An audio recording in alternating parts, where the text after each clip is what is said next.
পরীক্ষার প্রশ্ন ফাঁসের প্রতিবাদ দিয়ে শুরু হয়েছিল আন্দোলন। পরে সেটি শিক্ষা ব্যবস্থার সংস্কার, স্বচ্ছতা এবং জবাবদিহির দাবিতে দেশজুড়ে তরুণদের বড় আন্দোলনে পরিণত হয়। দিল্লির যন্তর মন্তরকে কেন্দ্র করে শুরু হওয়া এই ককরোচ আন্দোলন এখন ভারতের রাজনীতি এবং গণতান্ত্রিক অধিকার নিয়ে বড় আলোচনার বিষয়।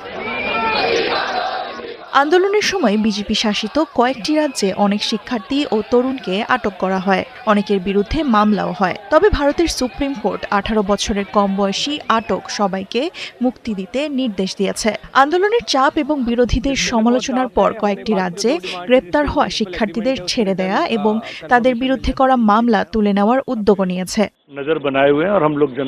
তবে আন্দোলনকারীদের অভিযোগ, শুধু গ্রেপ্তারি নয়, তাদের সামাজিক যোগাযোগ মাধ্যমের ওপরও নজরদারি বাড়ানো হয়েছে। সরকার বিরোধী পোস্টের অভিযোগে দিল্লি পুলিশ কয়েকটি এক্স অ্যাকাউন্টের তথ্য চেয়েছে।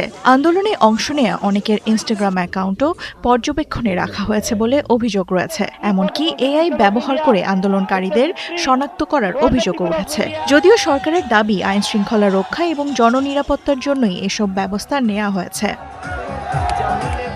এদিকে সুপ্রিম কোর্ট আন্দোলনের সময় অতিরিক্ত বল প্রয়োগের অভিযোগ স্বাধীনভাবে তদন্তের নির্দেশ দিয়েছে। আদালত ড্রোন, সিসিটিভি এবং বডি ক্যামেরার সব ভিডিও সংরক্ষণ করতে বলেছে। একই সঙ্গে আন্দোলনকারীদের ব্যক্তিগত তথ্য প্রকাশ না করার নির্দেশও দিয়েছে। আদালতের মতে, ঘটনার সঠিক তদন্ত ছাড়া কারো দায় নির্ধারণ করা সম্ভব নয়।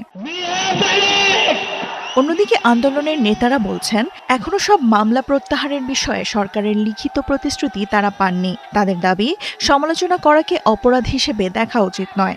নাগরিকদের মত প্রকাশ এবং প্রশ্ন করার সাংবিধানিক অধিকার নিশ্চিত করতে হবে। এদিকে শুধু কঠোর অবস্থানেই থাকেনি মোদী সরকার। তরুণদের সমর্থন ধরে রাখতে নতুন প্রচারণাও শুরু করেছে বিজেপি। সামাজিক যোগাযোগ মাধ্যমে তরুণদের ভাষা, রিলস এবং জনপ্রিয় সাংস্কৃতিক বিভিন্ন উপাদান ব্যবহার করে সরকার নিজেদের অবস্থান তুলে ধরেছে। সরকারের দাবি, শিক্ষামন্ত্রীর পদত্যাগ আন্দোলনের কারণে নয়, বরং গণতান্ত্রিক প্রক্রিয়ার অংশ। পাশাপাশি শিক্ষা খাতে উন্নয়ন এবং নতুন অবকাঠামো নির্মাণের বিষয়েও প্রচারে গুরুত্ব দিচ্ছে বিজেপি। দেওয়ান মুবাশশিরা হোসেন, ৭১।